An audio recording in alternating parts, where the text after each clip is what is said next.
They did not close there because of fear. They are not afraid. They are not scared.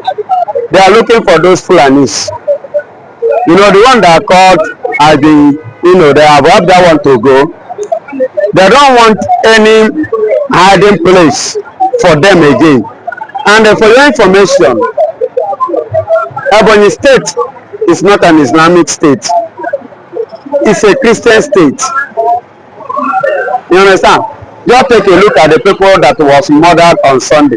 You'll find out that they are Christian. They are preparing to go to church, not to go to mosque. You understand? And why they close down that place? They close it because they don't want any hideout again. Are you saying that the mosque now being used to hide out? Yes, mosque is now being used as a hideout by the Fulanis. Let's see where they will go and hide again and plan and strategize their evil activities. Look at what play that was last year here in Lagos State. You understand? In Lagos State, somewhere at Okera, there's one guy I know called Babiski. This man was killed by the same Fulanis. Do you know where they ran to? When the youth started reacting at Modupe with their bike and themselves, they ran to Central Mosque that is located at Bintu. That was where they ran to and hide their bike and hide themselves there. So I see mosque as a place where, as a hideout for these Fulanis. Once they commit, they run to that place for safety. You know, because I see that they believe that once they are there, they will be untouchable. So on this note, I stand to tell you, the bringing down of that mosque, Central Mosque in Africa, shows that they should not use that place again as a hideout. And that shouldn't be enough step. It is the high time they take the bold and the highest step again. To do what? To deal with these people that do not meant well. Let them go and be doing their evil activities in the north. Let them leave east alone. We are not partnering with them. We are not ready to partner with them. We are not. You see the system where they are giving all those Igbo people a man so that they will use that as an advantage to enter Igbo. You see why they come together. Three lawyers come together in Abuja, call IPOB a terrorist, so that CDS Musa will use the advantage, send his boy with his herdsmen to go and kill the Igbos. Now, evangelization is that there is this kind of thought that Africa has the biggest mosque in Ebonyi. Are you not afraid that they may be using those building of mosques to infiltrate the south part of Nigeria? That is the thing, to influence that place. That's why they start to give Igbos the chief imam in Abuja. And now, we that is crying, clamoring and shouting for that, which they do not know now, their eye don't they open. Their eye don't they do it, they don't they open. With what has happened now, others will learn their lesson and know it is the high time for them to stand up to support what is going on, to support Biafra, to support that vision of Mazen Namdekan, which started from Ojukwu time, to support Simon Ekpan, to support the Senate President in person of Orabueze, Dr. Ngozi Orabueze. So these are the things that the Afikpo people should wake up. The Biafran, the Igbos in diaspora should wake up and understand this and stand up for truth. These people have evil agenda. They are just introducing it small. You will never see the one where Senior Biati. The one where Senior Biati is in the front. It is better we give it to them back, bomber to bomber now, to curtail their tomorrow heart breaking that is in the front coming. And even in Yoruba land now, the chief of Yoruba land has said that Sharia law will cause crisis in Yoruba land. If you are saying that, what are your Igbo leaders saying concerning the Sharia law that may be planned to be brought to the southeastern part of Nigeria? Igbo leaders, those ones you call leaders are not Igbo leaders. We the Igbo, the Biafrans know whom our leaders are. They are not our leaders. The leaders, those ones you are calling leaders are the Fulani agents, Fulani instruments, Fulani tools. So you don't expect them to go against their slave master, their slave governors. So the Yoruba imam that is saying that if Sharia should come here, there will be a kind of crisis or whatsoever. My own advice or question is this: I don't like men speaking. I like men that act. If Ghana must go fly in your front, I believe you will not change mouth. If there is any pastor that come from your left and right, I hope you will not see an excuse, to defend this thing that you have said. Because I see people that have said many. When they reach there, they join others to do the same. Are you hearing me? So if the Yoruba should come up and stand, or this man should stand up on what he has said, I think it will be a very good thing. You understand? It will be a very good thing, because you don't force me and you cannot force me to admit your way or to worship what you are worshiping. I think in life or in this country, everybody have freedom of worship. You understand? There is a freedom of worship in the world. So allow me to worship anything I want to worship. If I like, I worship God. If I like, I worship stone. If I like, I worship wood. If I like, I worship moon. I worship anything. Why can't they that are the Fulanis, they say they are Islam, why can't they worship this picture or worship me too? Me where they here? Make them worship me. It is their choice. Make them worship me too. So they must not come and force me to worship what they are worshiping. But are you not afraid that Islam may replace Christianity as the biggest religion in Igbo land? They do what? I said, are you not afraid that with the building of mosque almost Israel in Ebonyi state, that Islam may replace Christianity in Igbo land? There is something I want to tell you. Islam can never replace Christianity in the East. You understand? I know it has taken some persons in the Igbo because of love of money and love of the things of this world. Christianity can never be override by any religion, any other religion. Are you hearing me? It is not possible. It can never. So I am not afraid, because it's not going to be and it's not going to play. Are you hearing me? So, and that is, I'm not afraid. When they come out with it, the same way it comes, that is how it will go. It is not accommodating, and we cannot accommodate it. So, as we are closing now, like I reported, the chairman of Southeastern Governors Forum, Opus Ondima, has yet to say anything. Even Ebola has not said anything concerning the killing. How does that come to you? And what do you expect them to say? Their missionaries have accomplished the mission. What do you expect them to say? That means that friend, if your father send you a message and you do what your father do, will your father complain? He will not complain, because he send you a message and you have accomplished it. So no need. The job has been done. So excuse me, that what makes them not to talk about now? That means that is what they want. That's what they want. Islam they must Islamize Nigeria, and the people that are going to prove that stubborn are the East. Okay, let's start the killing from there. And they were sent. Don't you see, when they finish the atrocity, then the youth now rise and appear, and every other person appear, including the governor, say they should not act, they should not retaliate. What about the people that have died in court? How will they come back to life? Will they bring them back to life? The breadwinners that they have murdered, will they come back to life? So what are you saying?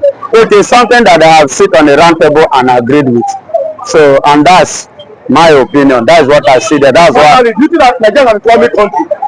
Of course, Baba, why are you asking me this kind of question? You self know now. It is Islamic country. Currently now, Muslim. So what else again? As I speak to you, go and check. Nigeria is paying to Islamic nation every year. There is a certain amount. Word, I don't miss my word. Fulani that came with Islam in Nigeria, his name was Ottoman Danfodio. He came in 1804 campaigning for Fulani conquest and Islamization of the northern Nigeria. He actually succeeded on, prevailing on their Hausa host, and they brought their Hausa host down and overcome them. Now they have, become imperialist to the Hausas. The Hausas have no say again in their own native land. Hausas are now strangers. Politically, the Hausas are not doing well because they are peaceful people. They are people that cannot just demise or disallow people wasting of blood. No, the Hausa people are not like that. They do to the fact that the people are from Fulani extraction. I mean, the Fulanis are very, very aggressive, aggrieved, hostile tribe people from Futajelo Highland, Senegambia. They migrated into the north, actually disallowed by the Hausa king they met, that actually accepted them.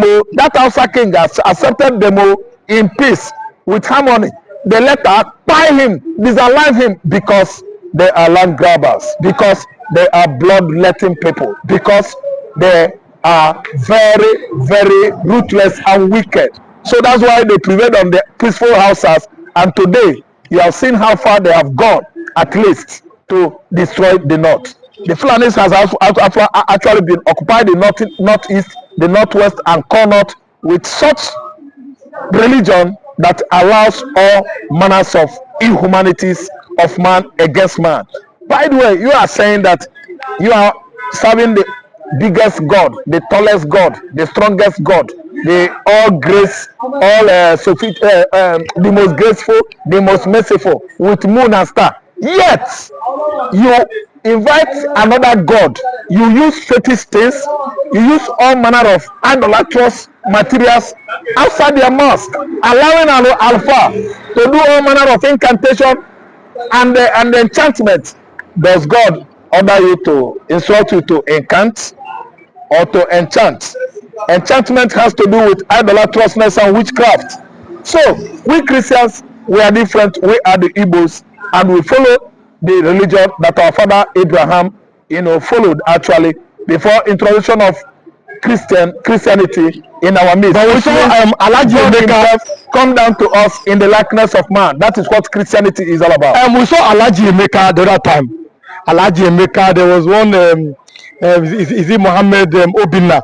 Are you not afraid that through that Ebonyi axis, Islam is spread to other parts of the southeastern part of Nigeria? And they use that as a bait to travel to Mecca. That was during the time of the Hajj. Who allowed these two Alhajis, Alhaji Chinedu and Alhaji Emeka, they gave them money. They traveled to Hajj, and in the central mosque of Medina there, we saw how they were beaten to superiority by those Arab Muslims because they look so different, and maybe they must have sent them information that such persons are coming, that actually they are not true Muslims. They were actually singled out at the central mosque of Medina, and they were beaten to superiority. That's why I tell you that Islam can never work for Igbo man. If actually you are doing it for money, on getting to Arab or in the mosque there, they will single you out and beat the hell out of you. Because those two guys, they were beaten up. We saw how they were being beaten at the central mosque of Medina. They show it on social media. It is not for Igbo man. Igbo man we are the black Jews, and we can never ever be together with the Arabs. We detest their religion. We can never be together with them. Though the original Arabs are very peaceful, but it is the African Arabs, the Fulani Arabs, and the Hausa Arabs that are too wicked, at least can never live in harmony with other tribes in Nigeria. Finally, we are closing now. The Southeastern Governors Forum, the leader, the chairman, Opus Odima, he has yet to speak on the killings, and even President Bola Ahmed Tinubu have yet to speak. What are your opinions about that as we are closing now? They are very silent because actually they know that they are playing games, political games with our blood. I mean Igbo man's blood. If they are to speak, are they going to speak peace? If they are to speak, are they going to speak in such a way that Fulani will stop encroaching on the farmlands across southwest, on the farmlands across mid-belt, on the farmlands, across Ebonyi State and the Igbo land in totality? Is it not the same grazing on the farmlands that brought about that killings? The Ebonyi people were trying to resist the people that are destroying all the crops on their farmlands, and that's why the herders clash with them. And who are the people that seduce and deceive those Ebonyi people to forget Fulani in conscience, that they are not going to come back again? That's why the machete killers, the Fulani, the machete killers, the Ezza people went into various slums and houses to sleep, closing their two eyes, thinking that the Fulanis have retracted. They did not retreat. They actually came back again, attacking and disaliving, maiming Ebonyi people in that community in their large number. So what I'm trying to say is that Hope Uzodinma's speech or state will say, touch that mosque down. We don't need that kind of thing in our life, in Igbo land. Why not coming to Igbo land, or a Catholic priest going to Soto, enter Sultana Palace, ask him to give his life for Jesus. After giving his life to Jesus, they will build a cathedral on the other side of the palace, bringing the life in the middle of the palace. Yeah, if buy into Christianity too, you think that you are the owner of Christianity. That's why you don't ask what it takes to be a Christian. You only just sell Islam to us. What is it that we gain from your religion? Have you one day in history wake the dead from death? Have you one day in history made the deaf and dumb to speak? What our God is doing for us is called bringing people into Christendom.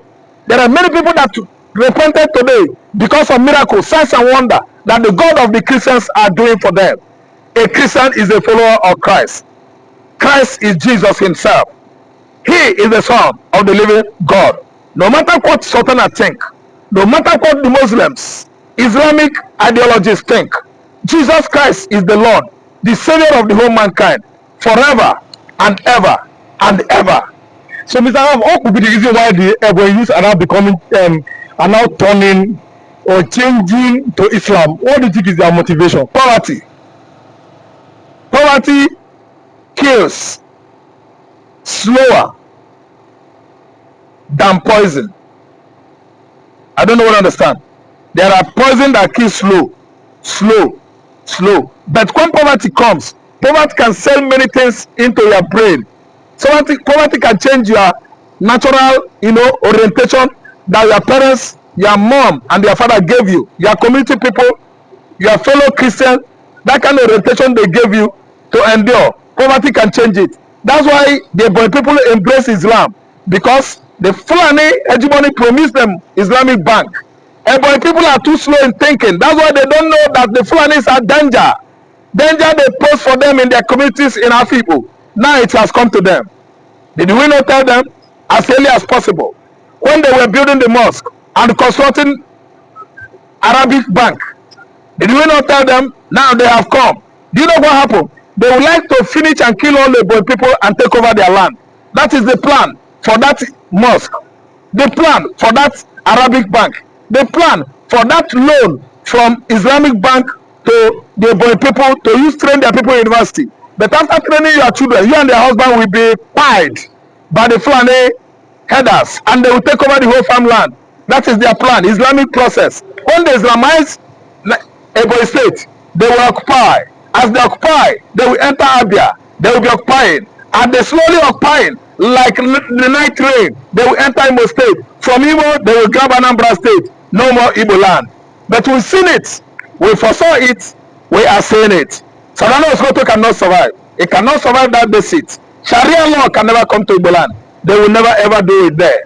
Sharia court will never ever be situated anywhere in Igbo land. They cannot succeed.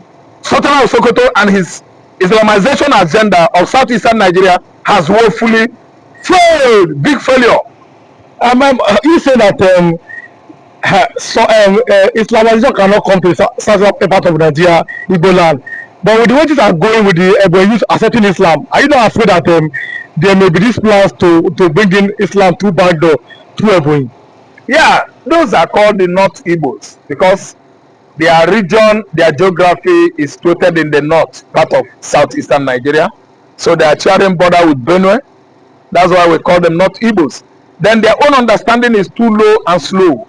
They are people that are very wretched and the poor in Igbo land. That's why they actually embrace Islamic Bank. That Islamic Bank is from where they grant them loan to train their children in school. The Fulani hegemony, the Fulani subtle snakes, they invaded the Ebonyi state throughout the administration of Malam Muhammad Buhari. They deceived them that they should give them loan, they will be giving them loan, and actually they loan money to them. They use that money to farm. They use the money to train their children freely in the university, and that's why they actually accepted as a result of what? Gullibility, long throat. Yes, to build mosque in their land, to do what? To build Islamic or Arabic bank in their land, on their land there in Ebonyi state. And today they have succeeded on Islamizing how many percentage of Africa? Good percentage of them are turning to Muslim. But I'm telling you that we are Igbos. Sooner or later, they will all be revamped. Reorientation they must go through to bring them back to their normalcy, their normal, at least, state of mind in life. Originally, they are the Igbos. We must make sure that we give them the orientation, revamp their mental ability so that they will begin to think like Igbos again. It won't take us time. Ebubiagu in the south part of Nigeria, what are the job or what is the job of Ebubiagu? They've been quiet, even though look at what happened in Ebonyi State. Amoteku has always worked in Yoruba land, even though they don't have the sophisticated weapon. Ebubiagu is quiet. What do you think may be happening to them? Ebubiagu has been bought over by Fulani masters. The governors of the Central East serve the Fulani, their Fulani masters as errand boys. The Fulani masters supply them with money, supply them with gold, supply them with governmental posts and positions. If they finish that positions, their Fulani masters promise them presidency, office of the presidency, and at the end of the day, they will flop. They will do what? Flop all those promises, refusing to at least redeem those promises, and call those Igbo governors Ewuhua Mugu. It was due to juicy promises, promised to Opuzadema that made him over the years to be killing the youths in Imo. Buhari promised him he would one day rule Nigeria, and that is what is going on now. That's why APC is not even, relenting on occupying the Imo State Governor office, because they promised Opuzadema that they will give him that position, office of the presidency. So what I'm trying to say is that Ebubiagu himself, the people that initiated Ebubiagu are these governors, and they are errand boys to their Fulani masters, who often promise them juicy offices in the federal agencies. So what happened is that Ebubiagu is no longer working because they were put in place there by Fulani. We've been saying it on and on that Ebubiagu should go and sit down. It is only ESN that is working in Igbo land, and they don't expect Ebubiagu to come and attack Fulanis. The Fulanis are their masters. The Fulanis are working with governors. The governors are the one that initiated Ebubiagu. So Ebubiagu's security, outfit in Igbo land are crippled, incapacitated, and this at least deactivated. They can no longer work, operate, or being effectual because they are errand boys of Fulani Janjaweeds. Then before I let you go, Nigeria has not learnt anything from the civil war.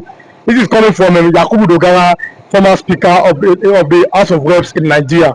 What are your opinions about that statement from Dogara? Nigeria has not learnt anything from the civil war. Dogara is a small boy from Fulani land. He has never, he's not. Dogara was former governor of Sokoto now. But it's not, that was Tambuwal. Okay, Tambuwal. Okay, Dogara was former governor of Bauchi. Okay, speaker. Yeah, not the speaker of House of Reps. Yes. Yeah, he was a small boy when the war was raging between Biafra and Nigeria. He had no experience of how war, the war of 1967 to 70 happened. He was a child. He was, drinking brukutu, milk and fra. So he has been brainwashed by their local food. And all of a sudden, he was exalted into that highly, designated position of being, a speaker of lower legislative chamber. So he's talking as a man who believes that they dominate Nigeria, that there's nothing like war, and if it happens, they believe it's going to weigh down on Igbos, not knowing that any other war that happens now, Fulani will leave Nigeria. Because we'll be from Igbo land, go and be attacking them in the north. Before, when we are fighting war, we were defending, going backward. But this time, no retreat, no surrender. The God himself will actually pray for war no longer escalate, not to escalate in Nigeria. Because every nook and cranny of Nigeria must actually experience it. The God is not speaking as a man of experience. We the Igbos, we have experience. So he was the one that doesn't know the war of 1967 to 70. We are the Igbos that actually felt it. We know. He doesn't know. But so what happened is that he will be the one to blame himself. No, he said that Nigerians have not learned from that civil war. But I also said people that are claiming IPOB, Odua, people, he dismissed them. He not mentioned them Fulani herdsmen that may be disturbing Nigeria. What do you think that may be giving this party? People will not he is a tribal by God. He is part and parcel of Islamization agenda that is going on in the southern Nigeria. He is trying to carry it out with his, kinsmen, the Sultana and so on and so forth. They are the one at the helm of Islamization agenda. He is nobody